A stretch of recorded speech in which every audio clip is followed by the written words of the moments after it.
Hi there, I'm Lyla, and 7 years ago, my father told me I wasn't worth investing in because I wasn't like my brother. He cut me off with one sentence. But now? Now he wants my help. He didn't show up for my graduation, erased me behind my back, and only remembered I existed when everything fell apart. How do you come back from that? Have you ever been the one they silently left out? Did your family ever make you feel invisible, even when you were right there? What time are you listening to this, and what state or country are you watching from? Leave a comment below. I really want to know. The kitchen smelled like burnt coffee and drywall dust. My father was kneeling near the fridge, fiddling with the outlet again. Tools scattered like the conversation we never had. The TV buzzed some sports recap in the background, loud enough to let me know I wasn't interrupting anything important. I stood there with the printed email in my hand, already creased from how many times I'd folded and unfolded it on the way home. The Seattle Tech Incubator. Partial scholarship. Acceptance after 3 years of trying. He didn't look up when I cleared my throat, didn't pause when I said, "Dad?" He just said, "Yeah?" like I was asking what's for dinner. I placed the paper on the table beside him. I got in. They want me to start in January. It's mostly covered, but I'll need a little help with moving costs and the first few months of rent. He picked up the paper, scanned it with a mechanic's disinterest, then set it back down, upside down. "Sounds fancy," he said, standing to stretch his back. He took a long sip of coffee, then added, "You should focus on something more stable. We can't afford that." "We." I tasted the word like a bad aftertaste. "There's no we," I said, quieter than I meant to. "There's me, and there's you, sometimes." He didn't respond, just turned his back to rinse out his mug. My hands clenched, but I didn't cry. I didn't yell, I just nodded, mostly to myself. I could feel it coming, the next line, the real cut. He didn't disappoint. "Cam actually tries. I'm not throwing money away on another mistake." That was it. That was the moment something shifted. Something that had bent for years finally cracked. I picked up the letter, folded it in perfect symmetry. No shaking hands, no last-ditch effort to plead. "Okay," I said. I left the paper on the counter, not for him to read, but for him to trip over. Let him wonder what kind of opportunity he threw out with the coffee grounds. That evening, the sky darkened early. Spokane in winter has a way of making everything feel older, colder. The roads were silent, so was I. I lay on my bed staring at the same ceiling I'd counted stains on since I was 13. My phone buzzed once, a weather alert. I opened my contacts, searched for his name, deleted it, paused, typed it back in, then deleted it again. Next time I call, it won't be for help. It'll be to show him what he gave up. The ceiling in my room felt lower than usual. Maybe it was the weight of everything unsaid pressing down. I'd stared at it for hours, tracing cracks like escape routes that never opened. The letter from the incubator lay under my mattress now, folded, tucked, not torn. Not because I wanted to keep it safe, but because I wanted to remember that once, I thought it meant something. There's something worse than not being enough. It's realizing they never meant for you to be. A week before that conversation, I was helping clean out Dad's office, not out of affection. He had surgery scheduled, and Cameron was too busy. I remember wiping down dusty shelves when I found the folder. Education Trust, CK. Curiosity isn't always a gift. Inside, bank statements, deposits, a full spreadsheet of contributions from uncles and old coworkers, some with handwritten notes like, "For Cam's future." There were thank you cards signed Russ and Cam. My name wasn't there, not even as a recipient, not even in the margins. They were never saving anything for me. They were saving me from the truth. That night, I didn't sleep. I opened the kitchen cabinet where we kept candles. I remember Mom lighting one for birthdays, always calling them wishes with fire. I thought of the year after she passed. I was 14. There had been a cake.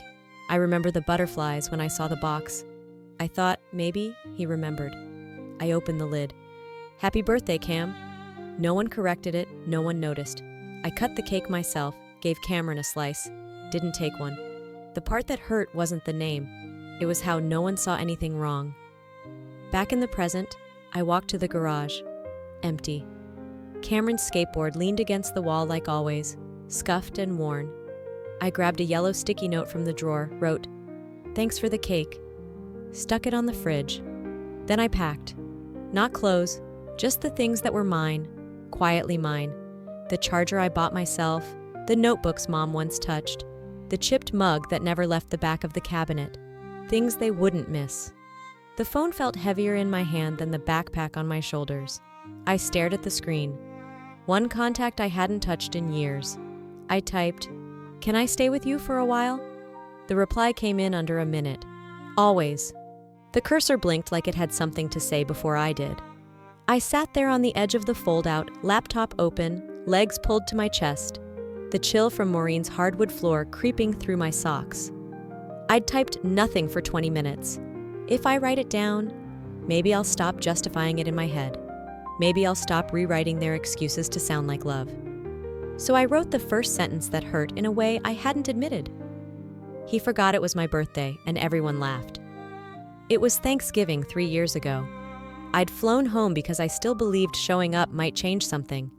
The kitchen was crowded with aunts and their Tupperware, and I stood in the doorway like someone who'd accidentally walked into a reunion she wasn't part of. Cameron was retelling stories to our cousin Kayla.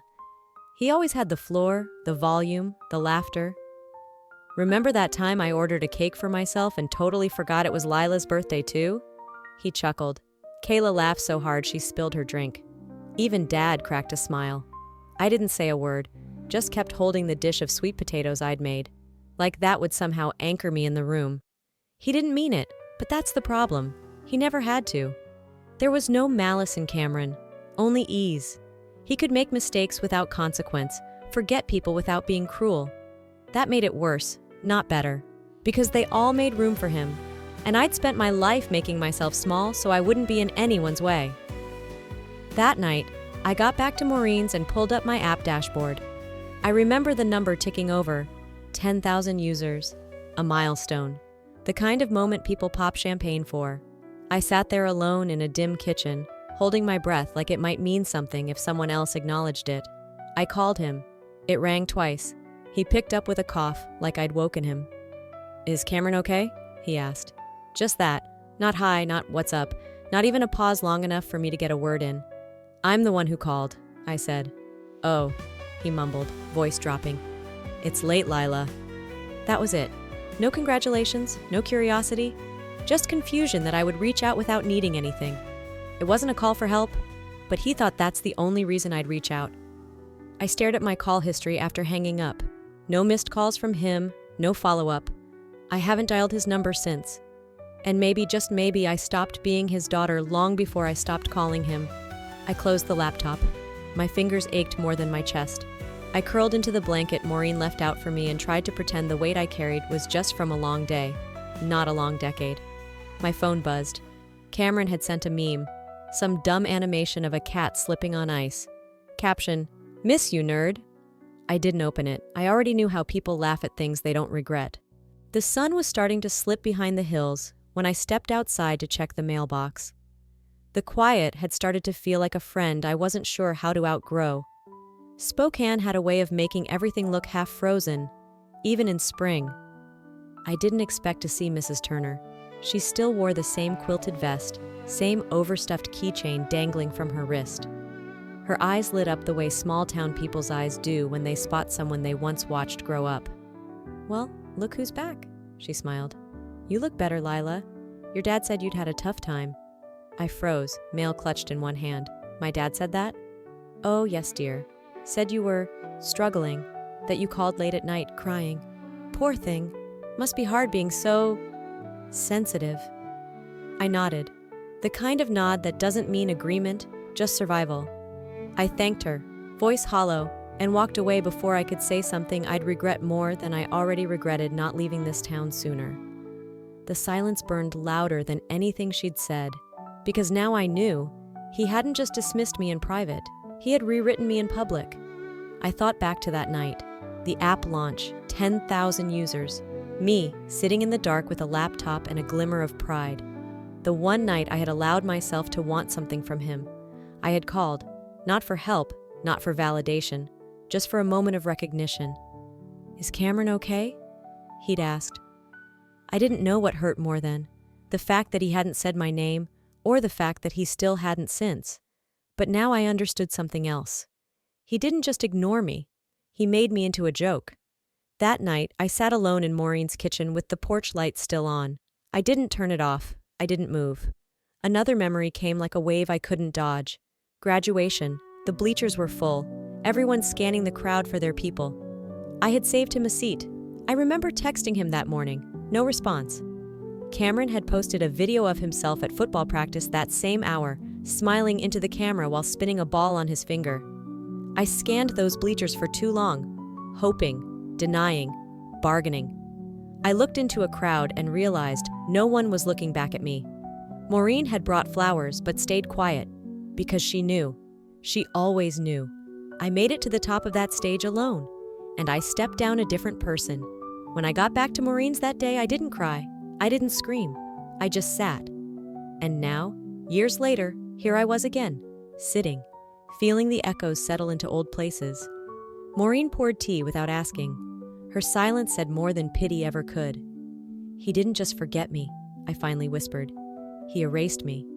Later that night, I opened my email, scrolled past spam and reminders and notifications I didn't need. There it was, an old thread with his name. I clicked reply, typed, "Do you remember what you told Mrs. Turner?" I stared at the blinking cursor, then closed the tab. I want to hear the lie from his mouth next time. The morning air inside Maureen's kitchen was warm with cinnamon and quiet. She stirred oatmeal in slow circles while I sat at the table, not really hungry. My phone buzzed once. I flipped it face down without looking, but curiosity won. Cameron. "So, Dad told me he dropped by your graduation.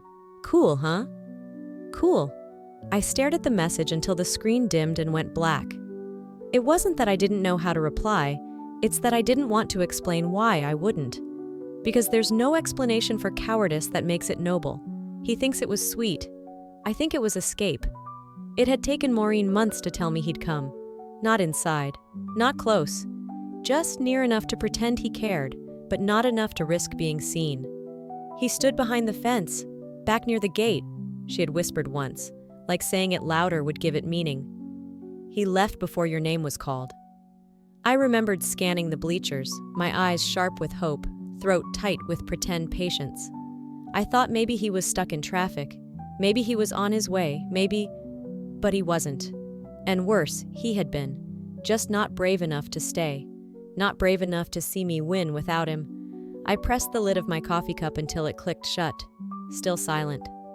"Did Cameron know?" I asked Maureen finally. She paused. Too long. "He's not cruel," she said, "but he's weak. Sometimes that's worse." And there it was, the quietest betrayal. All the times he changed the subject, shrugged off my questions, smiled just a little too tightly when the word graduation came up. I had mistaken his silence for discomfort. It was guilt. "I kept waiting for him to stand up," I said, "but I think he was always sitting down." Later that day, I found the photo, one of the few left from those years, a frame of all three of us at the lake. I had just turned 12. I remember it because it was the last time I saw my father's arm around my shoulder. I took the picture out of the frame, folded it twice, put it in a drawer I didn't plan to open again. I stopped checking my phone that week, not out of anger, out of mercy, for myself. I had been grieving a family that was never mine to begin with. That night, I typed a message to Cameron. "You chose silence. I won't." Then deleted it. He'll understand when the silence starts answering back. Maureen had pulled out 3 storage boxes from the back closet, each one labeled in faded marker. I wasn't looking for anything. I wasn't even curious. But grief hides in ordinary containers. That's what I've learned. One box was filled with old linens. One held a half-finished quilt. The third had a cassette player wrapped in a dish towel and a tape labeled, in my mother's careful handwriting, "For Cam." I almost didn't press play. The sound crackled at first, like she had recorded it late at night, whispering so she wouldn't wake anyone. Her voice was quieter than I remembered, like it already knew time was running out. "Cameron?" she said, and just hearing her say his name almost broke something in me. "If I'm gone, promise me you'll always take care of your sister. She's softer than she shows. She won't ask, so you'll have to offer. I stopped the tape, then rewound it. Played it again, then again, then again. It wasn't for me, but it was about me. I carried the tape to my room like it was something fragile and beating. Sat on the floor, legs crossed, the weight of it in my hands. I typed a text to Cameron. Did you ever listen to it? It stayed on, delivered. No reply. There was a time when being forgotten hurt more than anything. Now it was being remembered and still ignored. Later that evening, Maureen knocked gently on my door. No words at first. Just her hand extended with a letter. Old paper, folded twice. My mother's name written on the back, in ink that had softened with age. I've been keeping this, Maureen said. Maybe too long. I opened it without asking why she hadn't given it to me sooner. Lyla, you don't need to earn love by shrinking yourself. You don't need to become louder or sharper or more like him to deserve to be seen. You already are enough. I didn't cry. I folded the letter slowly and laid it on top of the cassette. One still voice and one living truth, stacked on top of each other like the beginning of a new spine. I walked outside. The air bit at my cheeks. Everything smelled like pine and cold. It wasn't just about being ignored. It was about who I became because of it, and who I decided not to be anymore. I wasn't running from them. I was walking toward myself. That night, I opened my dashboard for the app I'd spent the last year building. I hovered over the title, Stacked. I renamed it, Second Draft. Because this time, I'm writing it myself. The kitchen smelled like coffee and old lemons. Maureen had just come back from the diner, hair still pulled into a loose clip, shoes left neatly by the door. She didn't sit at first, just stood there, holding her breath through her silence. Then she sat across from me, folded her hands, and twisted a napkin until the corner frayed. Your father came by this morning, she said. I looked up. He didn't come to see you, she added quickly. He asked me to talk to you for him. I let the silence sit between us like a third person. Of course he did, she nodded, eyes soft with guilt. He says he's not well, that the house is behind on payments. He didn't say he misses you. He said he needs help. I laughed, not because it was funny, but because it was exactly what I expected. That's the only version of me he's ever wanted, the one that shows up when something breaks. Maureen hesitated. I could see something else hovering in her eyes, something older, heavier. I need to tell you something too, she said, about the letter. I froze. I didn't give it to you earlier because I knew if you read it back then, you'd go back, and I don't think you were ready. I didn't answer right away. My hands curled under the table, nails pressing into my palms. You were right, I finally said, but it still hurt. Her voice cracked just a little. Sometimes keeping someone safe means letting them be angry with you. That sentence stayed with me longer than I expected. Later that afternoon, we walked to the diner near the corner. She paid in cash, tipped in change, and never looked surprised by anything. He also said, she said over soup, that I have influence over you. He asked me to convince you. I stared at the steam rising from my bowl, watched it vanish like everything I used to hope for.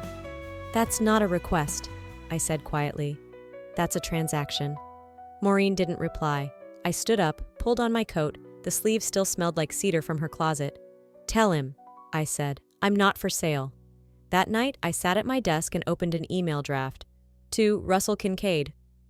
Subject, you wanted something? The cursor blinked, patient. I didn't type another word.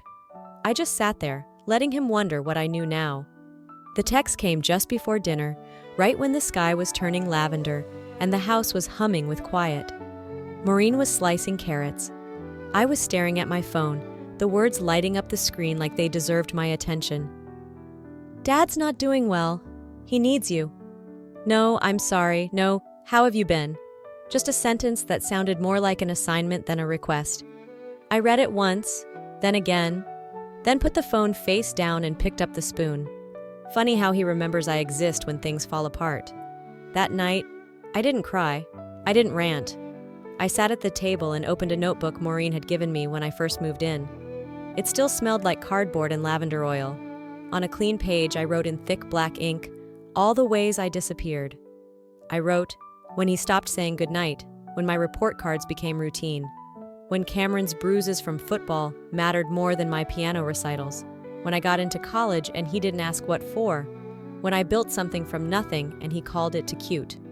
I read them aloud to the room like they were scripture. Then I added one more line. I'm not going back to be invisible again. Sometimes walking away isn't dramatic. Sometimes it's dignified. The next day, Cameron called. His name filled the screen. I let it ring until it stopped. A minute later, a voicemail landed. He's not asking for much, Cameron said, voice tight. He just wants a chance. I deleted it before it ended. I typed one sentence back. I gave him a lifetime of chances, then blocked the number. The cherry trees outside were just starting to bloom. I walked along the sidewalk, the petals brushing past me like gentle reminders of seasons I used to count as escape routes. This was the same path I used to walk as a teenager. Back then, I'd hope someone might drive by and see me, recognize me, want to know where I was going. Now I don't need to be seen. I don't need to be wanted. I didn't leave my family. I left a pattern. That's not betrayal, that's survival. When I got home, I made tea. Maureen didn't ask where I'd gone. She just handed me a second mug. Later, while I folded laundry, my laptop pinged. New email, sender. Unknown. Subject. From Russell Kincaid. I stared at it for a long time. I didn't open it. I smiled. Let him speak into silence for once. The email was still there. Bold. Unopened. Subject. Just hear me out. I didn't click it. I just hovered my mouse over it, watching the words blur slightly as the screen adjusted brightness in the morning light. Closure isn't something you wait for. It's something you decide. The sun poured through Maureen's porch windows like it had been waiting all winter for permission. The breeze that moved the curtains was warm now, even forgiving. It had been 6 weeks since I'd last heard anything. Since I stopped answering. Since I stopped wondering. I poured 2 mugs of coffee. No alarms, no texts, no mental gymnastics about whether I should respond or not. I didn't check anything before the kettle whistled. Maureen was already at the table, reading the paper. She looked up when I sat down. You seem lighter. I smiled without blinking. I'm not lighter, I said. I'm just not carrying someone else's guilt anymore. The walk to the cafe was familiar. Familiar in a way that didn't ache. That was new. The wind pushed at my jacket gently. The cherry trees were already thinning out, green starting to edge the soft white. I turned left instead of right and found myself driving by the old street. Our house, his house, still looked the same. The mailbox leaned like it always had. The porch light was still broken. Russell was outside, dragging the hose across patches of brittle grass. His limp was slow and visible. He didn't look up. I didn't slow down. That used to be my home. Now, it's just where I used to beg to be seen. At the cafe, I met with the new intern we had brought on for the summer. She was nervous, kept fidgeting with the zipper on her jacket. Finally, she looked up and said, Your app. It's the reason I applied. It made me think I could maybe code too. I nodded, not out of modesty, just quiet clarity.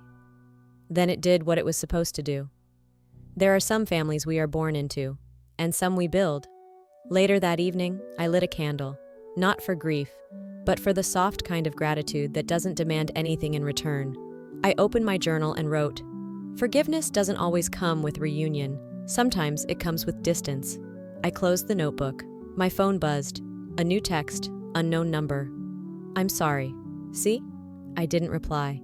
But I didn't delete it either. Let it sit there. A sentence.